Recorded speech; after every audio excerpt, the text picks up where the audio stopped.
사랑합니다. 지난 시간 저는 하나님의 공동체가 날로 새로워지려면 공격의 대상을 잘못 설정하는 것, 이 영적 오인 사격을 경계해야 한다고 이야기했습니다. 사울을 왕으로 세우기 전까지 이스라엘은 이 영적 오인 사격으로 참 많은 어려움을 겪었다고도 말씀을 드렸습니다. 길르앗 야베스 사람들은 같은 이스라엘 사람들에게 학살을 당했고 그 후에 암몬 족속에 의해서 가장 첫 번째 표적이 되었습니다. 그리고 그 암몬 족속과의 전투를 앞두고 있을 때 몇몇 불량배들은 사울을 왕으로 인정하지 못하겠다고 공개적으로 이야기하기도 했습니다. 그리고 그 전투가 승리로 끝나자 또 많은 백성들은 그 불량배들을 끌어내서 죽이겠다고 나섰죠. 분명 이 모든 사람들은 하나님의 공동체를 위하는 마음으로 말하거나 행동했을 것입니다. 그러나 모든 사람이 기뻐했던 순간은 언제였습니까? 바로 영적인 오인 사격을 끝냈을 때 구원하신 하나님 앞에 정말 함께 한 마음으로 나아올 때 그들에게 기쁨이 있었습니다. 사랑하는 여러분, 이와 마찬가지로 우리에게도 이런 굳은 생각이 꼭 필요할 것 같습니다. 하나님의 공동체는 내 마음과 내 생각과 조금 다른 사람들, 또 잘 맞지 않는 사람들, 그들을 공격하고 제거한다고 새로워지는 것이 아니라는 것을 우리가 기억하고 또 기억할 수 있으면 좋겠습니다.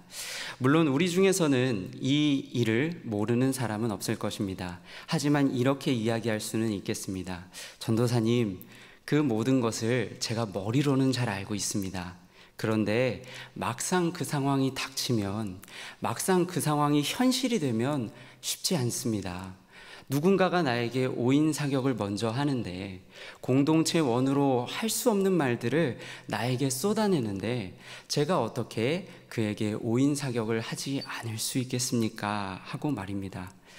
그 마음도 이해가 됩니다. 때로는 오인 사격이고 뭐고 다 포기하고 싶은 마음들 들 수 있죠. 왜 없겠습니까? 그러나 오늘 하나님께서는 사무엘을 통해서 분명하게 말씀하십니다. 여호와 따르는 데에서 돌아서지 말라. 여호와를 따르는 데에서 돌아서지 말라. 포기하지 말라는 이야기입니다. 그러면 또 이렇게도 얘기할 수 있을 겁니다. 그건 사무엘 정도 되니까 할 수 있는 말이 아닙니까? 하고 말입니다. 그러나 그렇지 않습니다.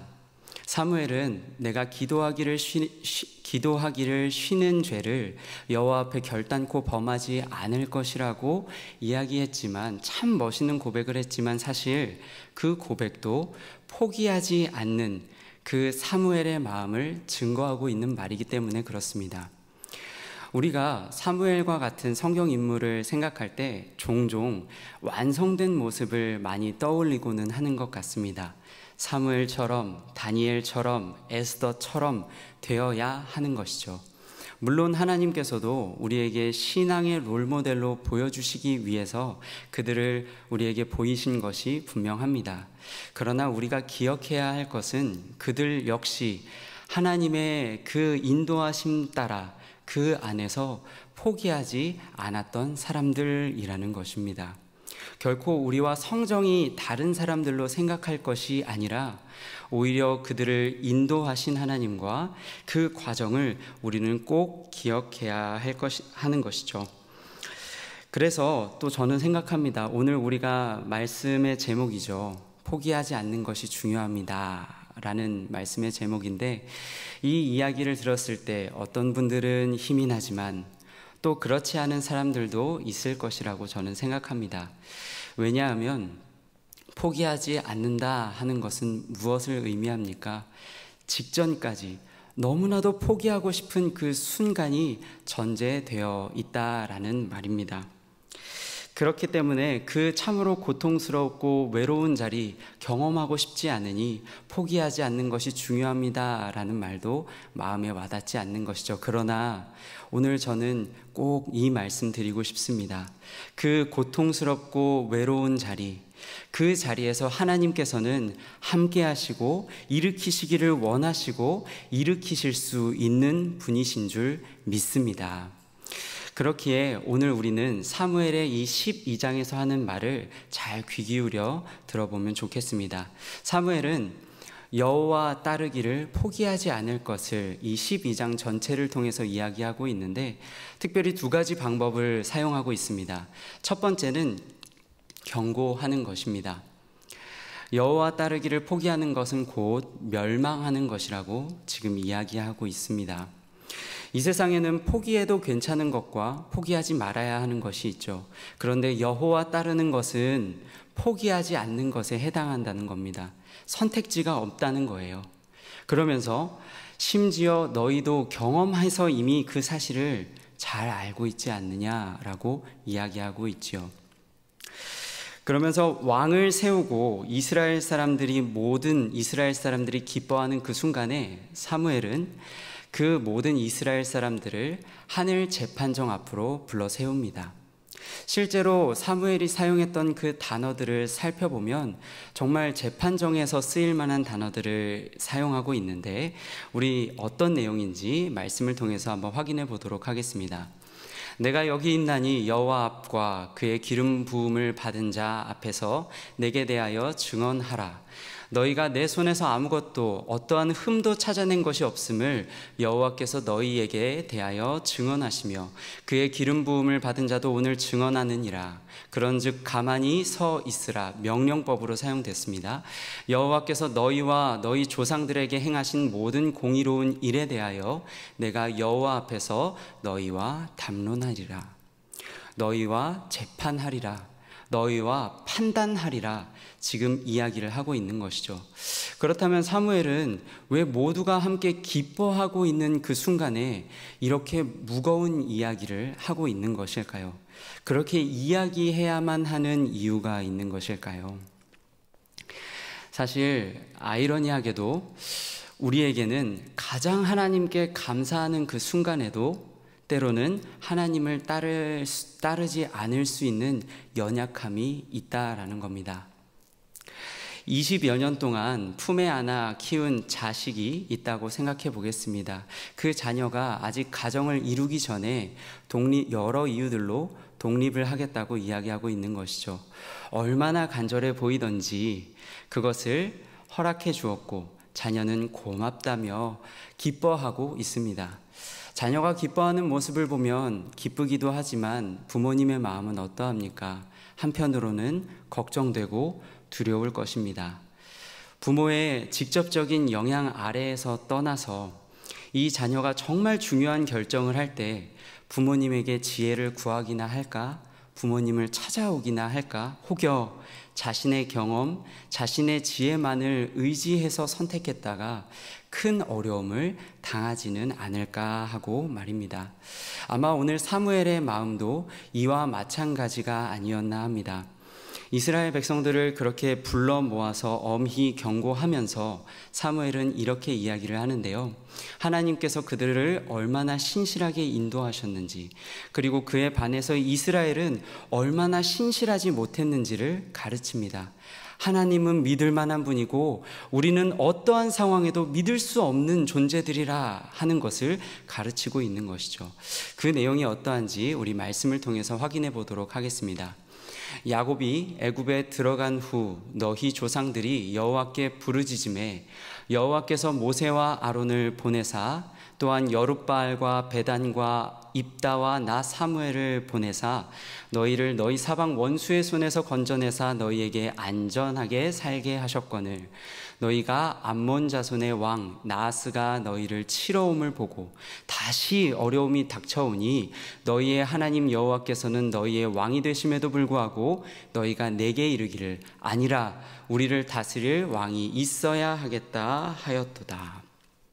아멘.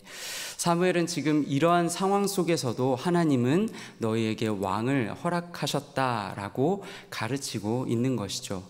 그리고 더 나아가서 그런 하나님을 경외하지 않으면, 청종하지 않으면, 그 하나님을 따르지 않으면 하나님은 조상들에게 행한 것처럼 너희를 치실 것이다 말씀합니다.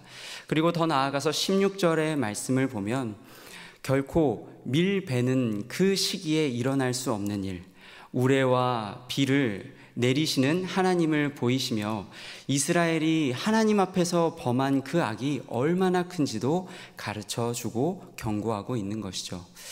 그 모든 경험을 한 이스라엘 백성은 이제 이전에 가지고 있었던 그 기쁨들, 함께 기뻐했던 분위기는 온데간데 없고 하나님과 사무엘 앞에 큰 두려움을 가지게 되었다고 성경은 기록하고 있습니다.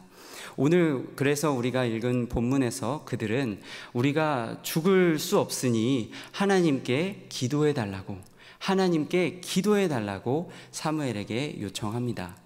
그런데 사랑하는 여러분, 그들은 하나님 앞에 자신들이 얼마나 큰 악을 지었는지, 그리고 그래서 나아갈 수 없다고 생각했는지는 모르지만 사무엘은 분명 그 여호와를 경외하고 따르라 했지만 그들은 그렇게 하겠습니다, 우리가 준행하겠습니다 라는 말 대신 우리를 위해 기도해 달라라고 이야기했습니다. 저는 오늘 이 이스라엘 백성들의 모습 속에서 제 모습도 발견하게 됩니다.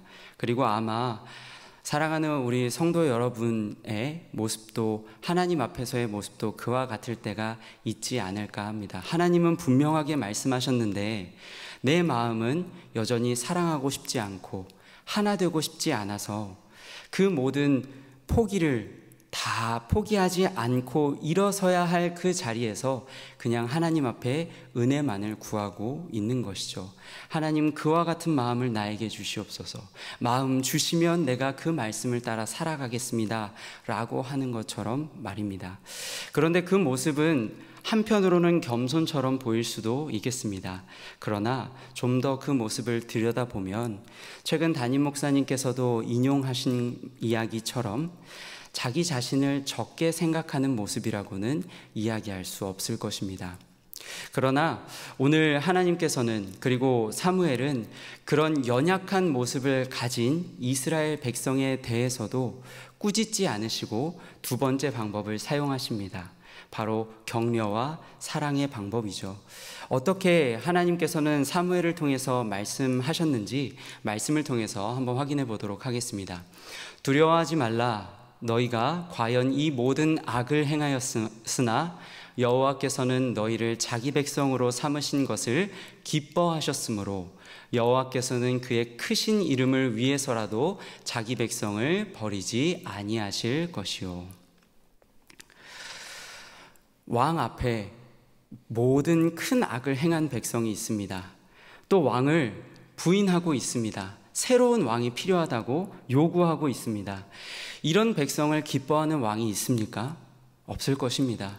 심지어 왕의 이름을 위한다면, 그 영광스러운 왕의 이름을 위한다면 그런 악한 백성들 쳐내야 맞는 것이 아닐까요? 그러나 세상 왕들은 그러할지라도 우리 하나님께서는 그렇게 하지 않으셨습니다. 오히려 그 하나님의 이름을 믿는 이들에게 구원을 베푸시고 주홍 같은 죄도 맑게 씻어주시는 분이 바로 우리 하나님이신 것이죠.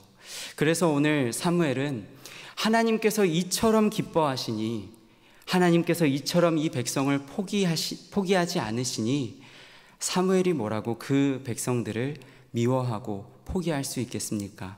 사무엘이 뭐라고요? 하나님이 기뻐하시고 포기하지 않으시는 그 백성, 사무엘도 동일하게 기뻐하며 포기하지 않아야 하는 거 아닙니까? 그래서 오늘 사무엘은 하나님이 그렇게 말씀하시니 이렇게 고백합니다. 쉬운 성경으로 가져와 보았는데요. 나도 여러분을 위해 기도하는 일을 멈추지 않겠소. 하나님이 그리하시니 나도 여러분을 위해 기도하는 일을 멈추지 않겠소. 만약 내가 기도를 멈춘다면 그것은 여호와께 죄를 짓는 일이 되오. 나는 여러분에게 무엇이 좋고 옳은가를 가르치겠소. 사무엘은 지금 계속해서 그들의 요청대로 기도하겠다, 또한 그들을 포기하지 않고 가르치겠다 이야기하고 있는 것이죠. 저는 사무엘의 이 고백이 누구도 따라갈 수 없는 탁월한 리더의 신앙 고백으로 보이지 않습니다. 저는 사무엘의 이 고백은 하나님을 너무 사랑해서 하나님의 그 포기할 수 없는 마음 앞에 순종한 한 사람의 예배자, 그 예배자의 고백이라고 생각합니다. 말씀을 정리하겠습니다. 사랑하는 여러분, 분명 나에게 오인 사격을 하는 그 사람과 하나가 되고 그 사람을 사랑하고 오늘 새벽에 우리가 받은 말씀처럼 악을 선으로 갚는 것처럼 포기하고 싶지만 포기하지 않아야 하는 그 상황 정말 힘들고 어려울 것입니다. 그러나 그때마다 우리가 두 가지 꼭 기억했으면 좋겠습니다. 첫 번째, 우리 역시도 그와 같은 하나님의 경고 아래에 있는 자들이라는 것.